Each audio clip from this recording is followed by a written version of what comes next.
ఆ అంకుల్ చాలా మంచివారు. చాలా సంవత్సరాల తర్వాత కనిపించాడు.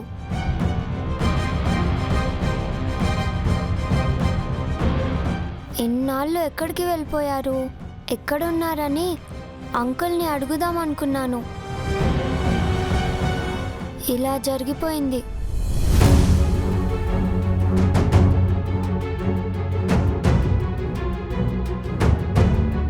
ఆశ్రమం పిల్లలతో పాటు ఆ అంకుల్ కూడా వెళ్ళిపోయి ఉంటారు కదా. మళ్ళీ ఎప్పుడొస్తారో ఏమో.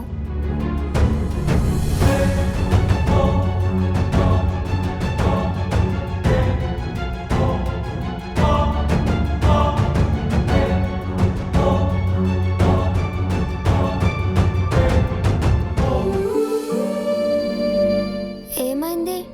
డాడీ వెళ్ళిపోయారు. నేనేమైనా తప్పుగా మాట్లాడానా?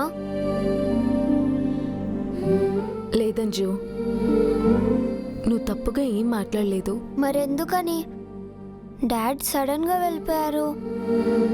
డాడీ కళ్ళలో నీళ్లు కూడా వచ్చాయి.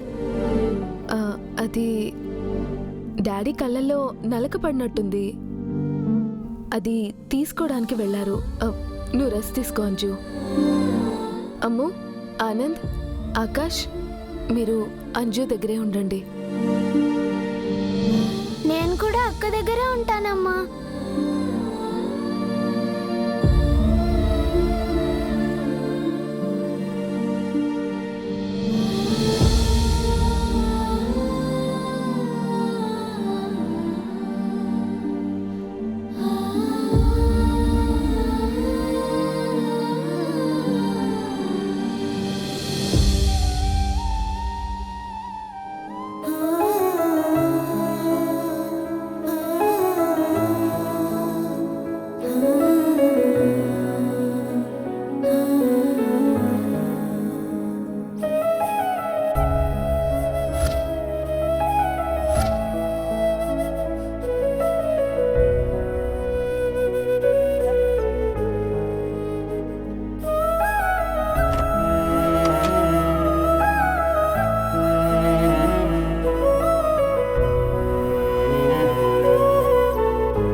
కాస్త సముదాయించు రాతోడు. అలాగే మిస్ అమ్మా.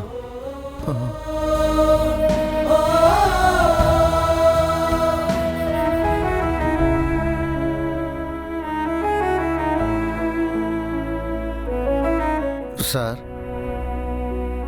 ఏంటి సార్ అలా వచ్చేశారు? అంజు అలా మాట్లాడుతుంటే నా వల్ల కాలేదు రాతోడు.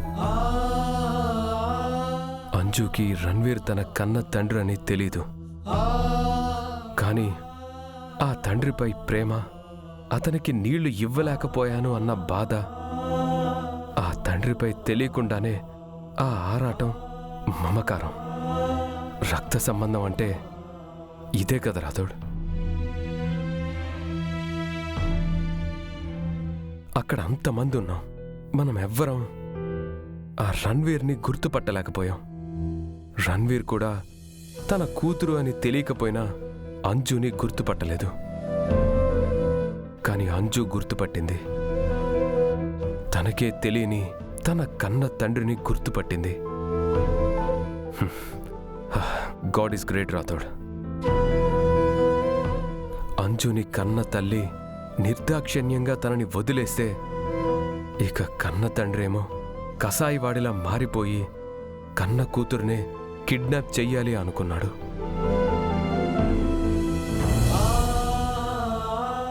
అంజు తన కూతురని తెలిస్తే ఎలా ఫీల్ అయ్యేవాడు? తన కూతురని తెలిసినా వాడు చేసే పని అదేగా సార్. వాడికి కావాల్సింది కూతురు కాదు, ఆస్తి. అవును, అలాంటి వాణ్ణి ఏం చేయాలి రాతోడు? అంజుని కని వదిలేసి వెళ్ళిన దయలేని ఆ దుర్మార్గురాల్ని ఏం చెయ్యాలి? వాళ్ళ వల్ల అంజుకి ఏదైనా ఆపద జరిగిందో ముందు రణ్వీర్ని ప్రాణాలతో వదిలిపెట్టను. వాణ్ణి చంపి నేను జైలుకి వెళ్తాను. దానికి కూడా నేను సిద్ధమే.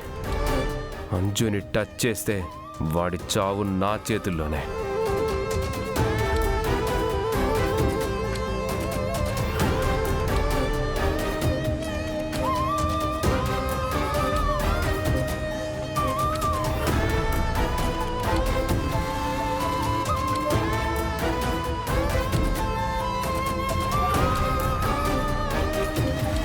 రాథోడ్, సార్ ఎప్పుడు ఇంత సీరియస్గా ఉండటం నేను చూడలేదు మిస్ అమ్మ.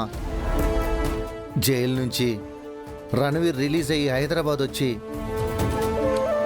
అంజు నెత్తుకెళ్లే ధైర్యం చేశాడంటే దీని వెనక ఖచ్చితంగా ఆ మనోహరి హస్తం ఉండే ఉంటుంది. మనోహరి సాయం లేకుండా రణ్వీర్ ఒంటరిగా ఏం చేయలేడని మనకు తెలుసు కదా రాథోడ్. రణ్వీర్ రాగానే మనోహరిని కలుసుంటాడు. వాడికి తనే ప్లాన్ ఇచ్చుంటుంది.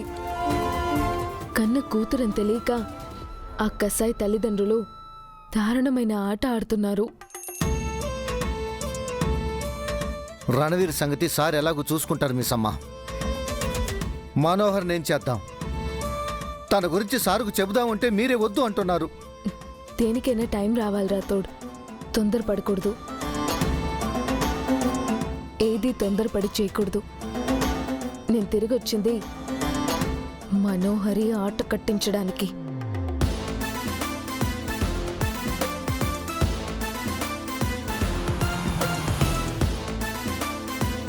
పాపి చిరాయివు అని మనం తలచుకోగానే వచ్చింది చూడు మిసమ్మ.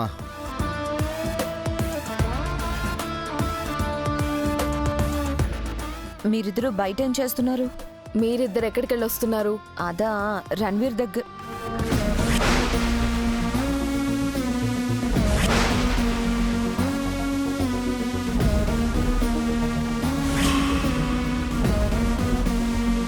రణవీర్ దగ్గరికి వెళ్ళి వస్తున్నారా మనోహరి గారు? చిచి, వాడి దగ్గరకు మేమెందుకు వెళ్తాం? ఆ? అది అది నిన్న అమర్ రణ్వీర్ గురించి అడిగాడు కదా, వాడి గురించి ఏమైనా తెలుస్తుందేమో అని నేను యాదమ్మ ఎంక్వైరీ చేయడానికి వెళ్ళాం. అవును, మరి మీ ఇద్దరు పెద్ద సిబిసిఐడి ఆఫీసర్లు కదా, ఎంక్వైరీ చేయడానికి వెళ్ళారు. మరి అంజుకి స్పృహ వచ్చిందా బాగి? వచ్చింది. తను ఏమైనా చెప్పిందా? గుర్తులేదని చెప్పింది. గుర్తు లేకపోవడం ఏంటి? ఏమో, నువ్వే వెళ్ళడుగు.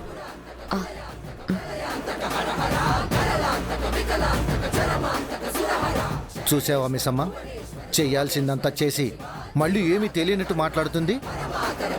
నాకొచ్చే కోపానికి దాన్ని చంపాలనిపిస్తుంది. దాన్ని ఏదో ఒకటి చెయ్యాలి మిసమ్మ. అది నాకు వదిలే రాథోడ్. రేపు తన మొహం ఎవ్వరికీ చూపించకుండా చేస్తాను. తనతో అరుపులు కేకలు పెట్టిస్తాను. ఈ భాగమతి అంటే ఏంటో ఆ మనోహరికి చూపిస్తా.